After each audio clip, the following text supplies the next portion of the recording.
Ed. And I'm Betty Coda.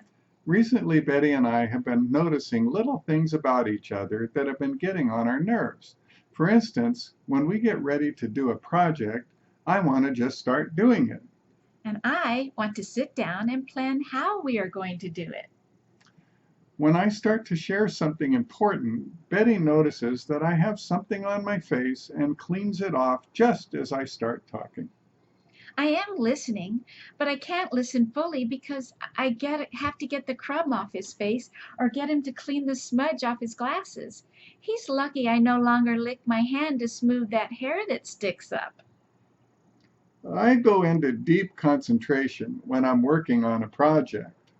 When I want to ask Ed a small question, I really don't notice his concentration because I think it will only take a second to give me an answer. Her simple question totally disrupts my train of thought. At times, I can't even remember what I was doing. When we have to go somewhere, I'll tell Ed we have to leave or we will be late. I grab the keys and start walking to the door, but when I turn around, Betty is nowhere to be seen. I stand waiting in utter frustration.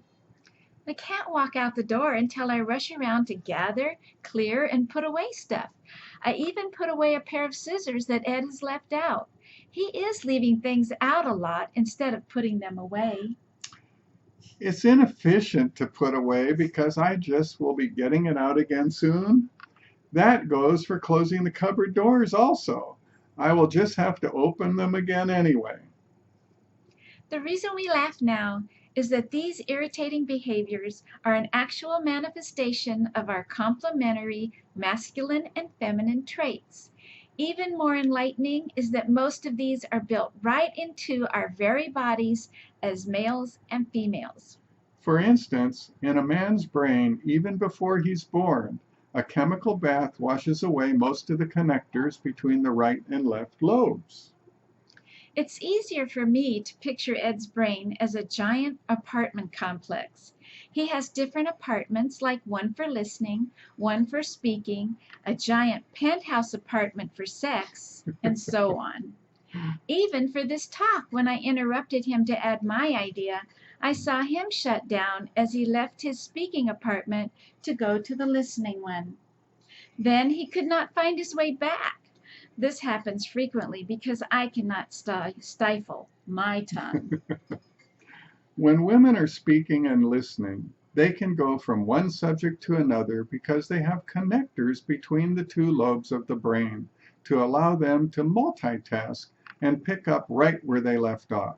It makes sense that Betty only sees it as a small thing when she interrupts me. Modern brain scans have helped us know all of this and so much more. So many things are different between us, including the range of sound in our hearing, the way we see even colors, and the locations of where we each process emotions. We can see these attributes complementarily. Yes, we are not alike. We are unique. And we are very equal and dynamic in the traits and gifts that we bring to each other as a couple, male and female.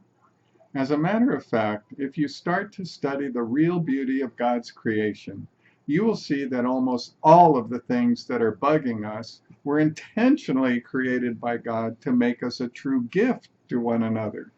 So not only should you laugh with each other, you should laugh at how humorous God is. Amen.